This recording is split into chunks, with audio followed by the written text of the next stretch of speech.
Welcome to Cultivated Live for Friday, August 2nd. Whoa, that happened fast. My name is Jay Rosenthal. I'm the co-founder of Cultivated Media, the host of this program called Cultivated Live.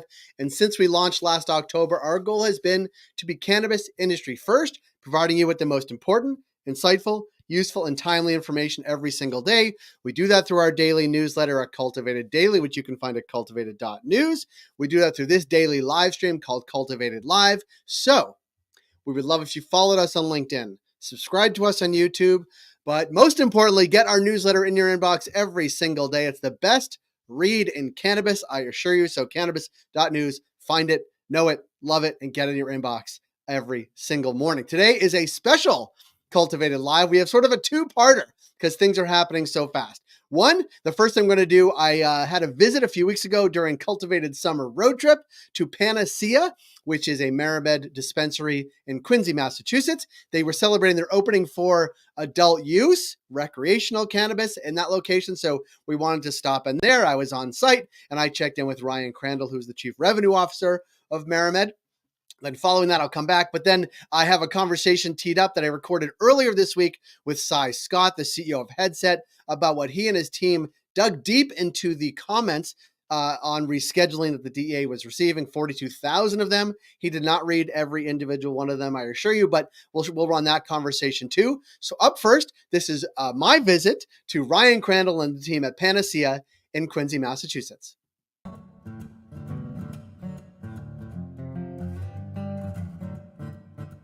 We are in Panacea, Quincy. Grand opening was yesterday. Very excited, got a lot going on today. Our sales floor here is a little over 3,000 square feet, servicing our medical customers and our adult use customers.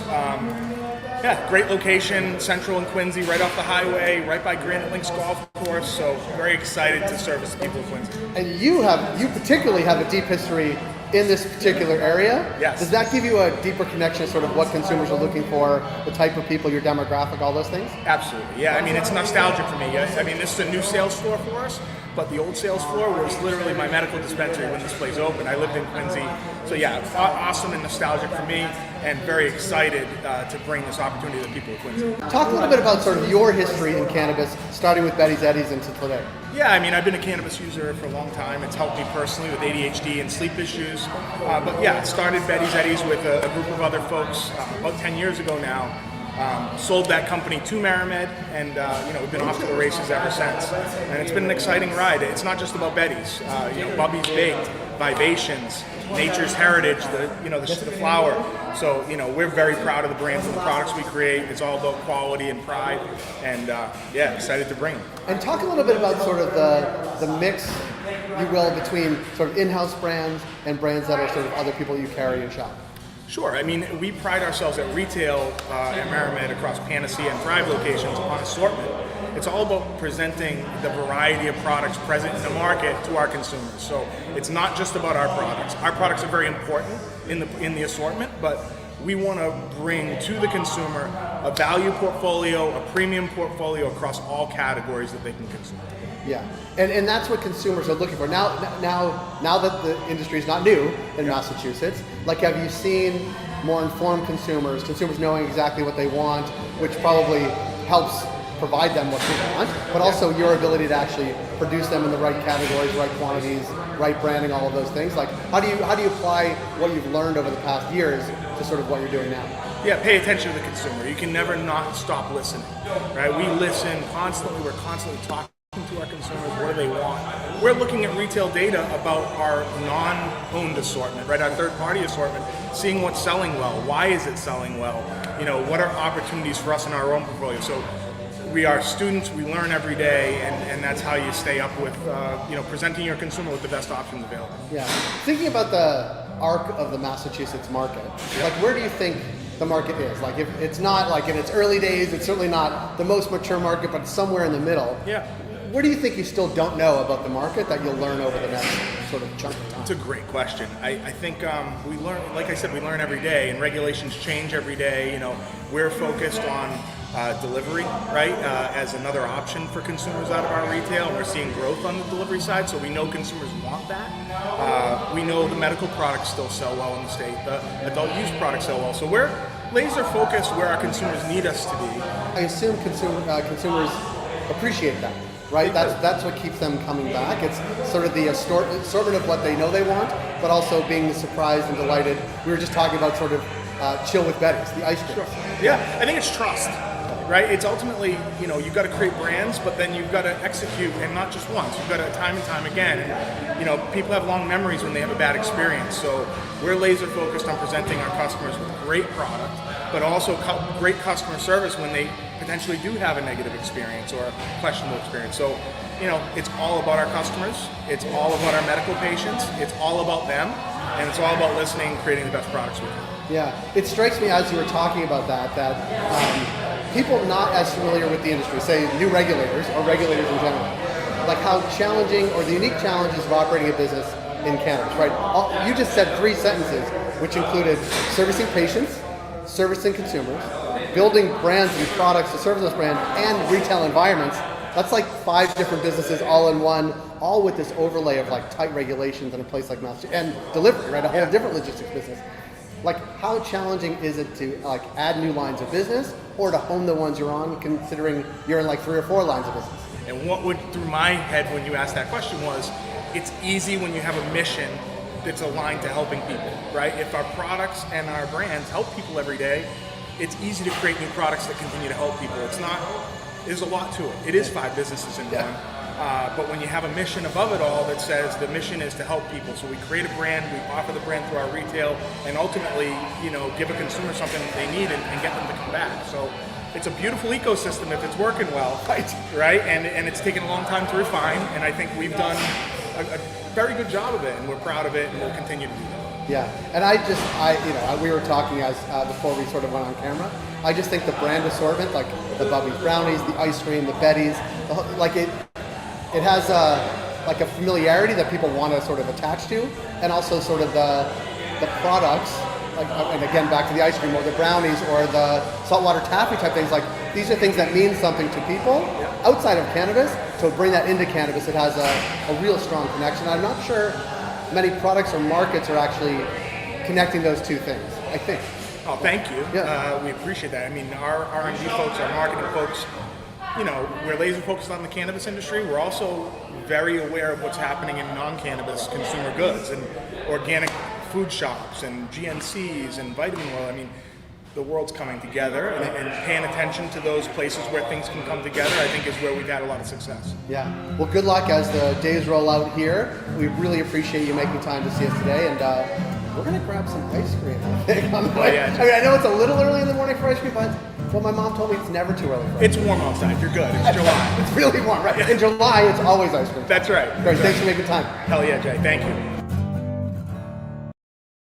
Thank you to the team at Panacea and to Ryan in particular for making that happen a few weeks back. It was actually 2 weeks ago today. A great stop by to our friends at MariMed and Panacea in Quincy, a great location. If you're in the area, stop by. There's also great coffee in the area, so check that out. Again, thank you to the team at Panacea. Now I wanted to bring a conversation I recorded, I think it was yesterday, with Cy Scott from Headset about what he and his team dug into in the public comments to the DEA around rescheduling. Here's Cy Scott from Headset. Cy Scott, thanks for making time. Yeah, thanks for having me, Jay. You and your team, I mean, I don't know if it was you and your team or you individually, you did the hard work of diving into, what was it, 40,000+ public comments made That's about right. rescheduling. Before we even get into some of the things you found, like, how do you go about doing that? Yeah. Technology. It's definitely the way to go. It would take a long time, and I'm not sure how the DEA, how they're planning on reviewing these comments and the platform where you could submit the comments. There's all sorts of federal agencies there, so I'm not sure, behind the scenes if it's one group or if they have to go and take those results and kind of review them individually. But recently, as everyone's well aware, there's been incredible leaps in generative AI, large language models, that really, I think many people have experienced, can detect nuance, in text, right? Everyone's used ChatGPT, and just, being able to pull information out. Not only can it, write information, but it can tease out like the meaning of things. So we applied that technology to each one of the comments, which, still took a little while with 42,000. It's pushing a lot of text at the large language models, but is really able to pull out a lot of the nuance of the comments, and really we wanted to look at not just who's for a federal change or who's against, but those that are for federal change, are they there talking about rescheduling, or are they talking about descheduling? And we were able to pull that information out. So yeah, it was really a team effort, really leveraging the latest and greatest in large language model technology. And I think that's just something that wasn't possible just a year ago, maybe barely, with things like GPT-4. Could you do something at this scale and get this much nuance out of the comments? Yeah. And I want to talk about that nuance, because you just hit the nail on the head, I think, is that there were, overwhelmingly positive, and you'll talk about sort of that, about the decision to reschedule. But what struck me when I looked at sort of your analysis is that I guess the largest chunk was people who were saying deschedule cannabis. Yeah, absolutely. Very clear, right? There's, people specifically saying deschedule, people saying, it should never be, it shouldn't be illegal in the first place. And we would classify those as descheduling, not wanting it to be on the schedule at all. Yeah. And of those numbers, so the way it came out, we've got a great report on this, but 57% of the comments were for descheduling, and 35% for rescheduling, and 8% were, keep it on the schedule, don't change it. But when you look at that ecosystem of like descheduling or rescheduling, as those that are pro change, that think cannabis legislation should be changed in some way, it's almost 2/3. I mean, there's like 62% of that pie when you just look at those that are for change, wanted complete descheduling. So it's pretty clear, that this measure, while I'm happy to see some progress, I know many people are happy to see some progress. I think the big takeaway is that most people want to see more progress. Not the biggest surprise, but how vocal people were about it, I think was pretty surprising. And then really, when you think about when it does get rescheduled, which it's I mean, it feels like it has to, based on kind of this volume of proponents here. 35% of the people that left the comment said, yeah, reschedule it. So in the end, if it gets rescheduled, you're only looking at a third of the comments. A third of the people that left comments are going to be happy. Right. The rest are not, right? Some are going to want more, and some are going to not want any which change seems at all. about right for any major decision, to be quite honest, right? Like, you think of, it used to be like a third on the left, third on the right, third in the middle. This is slightly different than that, but it does seem like, and maybe this is good positioning too, right? That rescheduling is sort of the compromise measure that is not descheduling and not keeping it the way it is, but is the interim step, which I think decision makers in DC always feel most comfortable with, sort of a middle ground, if you will. And I know this isn't sort of what we're talking about, but I wonder also how the conversation has shifted. Like, what is the middle of the road now on the cannabis conversation? And we see polls like in Florida saying, 64% are supporting Amendment 3 rather, even though the governor and Republicans are against it. Whereas, like, I feel like the broad chunk of support has actually broadened and actually moved to the center of the political spectrum. Is that the way you read it as well? I mean, it's certainly from these comments, it definitely feels that way, right? I mean, we first did this analysis back in June, shortly after the comment period had begun, and really just to see, curious, like, what is the temperature here? And you never know, for me, my assumption was you're going to get a lot of people that were going to say, don't change it. Like the people that would go out of their way to leave a comment. And that's just a weird assumption that I had, like the people that are, politically motivated are those that, very against something or whatever. Right. And I was shocked to see, upwards of 90%, back then when we did the analysis at 7,000 comments, and then for that to carry through to the end. yeah, I think it does point that it feels like the center of gravity on this thing has shifted.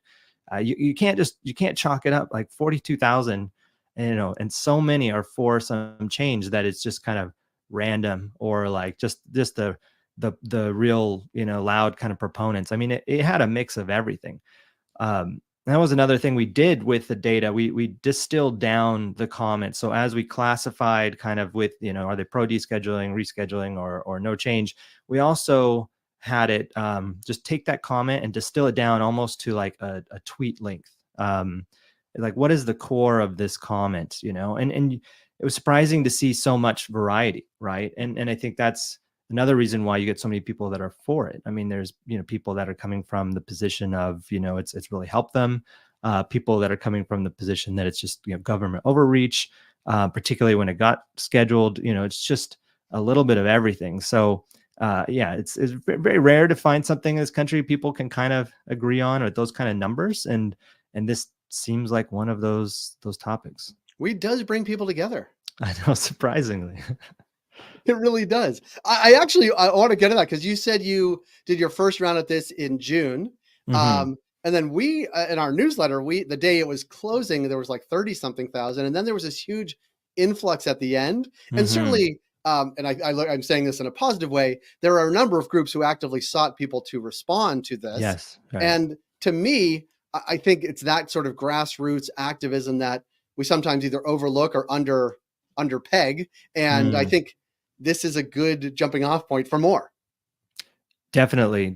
And that was another interesting kind of thing we noticed. You can see the form, like comments in there where, groups will say, hey, submit this text. We wrote it for you. Mm-hmm. And you could see a little bit of that on the pro change camp and then against change camp. But really, one of the interesting things we noticed was a few spikes. I think it was back in maybe it was like a week before the closing of the comments. There's a spike of like against, and we went and looked at some of the groups that are against any change, and looked at some of their social media at the time, and they did do like a coordinated push to say, hey, the voting period or the comment period is going to end in a week. Please go and say this. So you'd see these spikes, but when you look at the pro comments, I think it didn't seem as clear. It's not like a huge spike of like form comments coming in here. It's like more blended. So it just felt like more natural. And I don't know if that's because of the volume of comments that are pro, and because there's only 8% that were against it. Those spikes were really obvious when they came in. But it did feel like, just kind of looking at it, that maybe it's a lot of small organizations that are pushing people to do it. Certainly in the last day, I think that got really noisy, and people, everyone loves waiting to the last minute, right? So it's like, oh shit, I better get something in here. So I think that was part of it. But yeah, the forum comments, and we haven't done like a deep dive on it, which we certainly could, like pull every comment that like kind of looks the same and like identify like where those patterns are, and then maybe tie them back to groups. But I don't know. It sounds like a lot of work, and also sounds like a lot of work to me. Yeah, exactly. So we didn't bother. Yeah. The one thing I do think though, and we'll put a link to how to find it, but the analysis you did, like the way I look at it, I used to work on Capitol Hill. It was always feedback like this, and analysis by groups like yours, that you would want to get in front of elected officials when they're thinking about their response for when and if and when the DEA reschedules, right? To give them a little bit of political cover, but also a little bit of messaging, right? That there is a broad support among a wide swath of American public and voters, too, importantly, that support this. And we know that legalization is popular, even in places like Florida that aren't legal yet. And I just think the more the industry overall looks to sort of analysis like yours and gets it in front of elected officials when they're lobbying or talking to them, the stronger the voices of support are from elected officials, as opposed to being like, yeah, we're going to let this happen by the DEA. It's, yeah, we're going to let this happen by the DEA. And I'm on board too. Like, it does sometimes push elected officials to sort of take that leap of support. And I'll put a link to how people can send it to their elected officials. But I think that's why work that you've done is important in this respect. No, I appreciate that. And then honestly, that was a big reason to do it. At Headset, we do a lot of analytics. And certainly, kind of efforts like this are great for our profile, but like it's not gonna, people aren't gonna see this and come to Headset and be like, I need to sign up for your service. Like It'd it's be okay not. if they did, though. It wouldn't be bad. It wouldn't be bad. But really, honestly, like our mission at Headset is to, empower this industry to be successful, right? And we're only here, kind of as an ancillary company to the category because of, the success. And if it's not successful, we won't be successful, right? So getting this kind of information out is important. And knowing, how long this process has taken, will probably continue to take. We wanted to be pretty noisy about it. Like we knew we could do this analysis. The analysis, it's great. It kind of landed in our favor, what we want, some change. So we thought, let's really get loud about it. And hopefully, what you're talking about happens, right? Where this stuff does get in front of elected officials, people running for office, and they realize, that this to come out, for cannabis, you're going to really have a lot of support there, right? 8% of detractors, it's really a small percentage, right? It's like a rounding error. Yeah. So yeah. And one of the things when we, publish this, what's been so great is seeing the pickup out there. We're getting quite a bit of attention. It's getting referenced in some great locations like this. And that helps get the word out, right, for us and for the industry. And then hopefully, the DEA, whatever process they're doing, it's like they're going to have to hurry up, or they can't, come back and say, oh, we looked at the comments and like, did they, and how did they do it? And I think, anybody can do what we did, right? And you can, double check and validate and run the comments through the system yourself and see and come to the same conclusion. So I think the DA is going to, have to find that same answer quickly. Mm-hmm. And by having all this kind of information out there, I think kind of helps with that. At least that's my assumption. So yeah, let's get this thing changed. I mean, I've been here for a long time in cannabis, and it's definitely time for some federal change.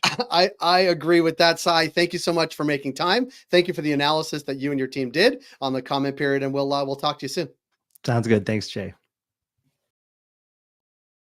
Thank you again, Cy, and thank you again, Ryan and the team at Panacea and MariMed for making that happen a few weeks back. It has been a busy day and a busy week here at Cultivated Media. Always find what we do at cultivated.news. We will not be here with the live stream on Monday. It is a holiday here in Canada, and I am here in Canada. Therefore, I am taking the holiday on Monday, but we will be back on Tuesday with our regularly scheduled programs. As always, find everything we do at cultivated.news.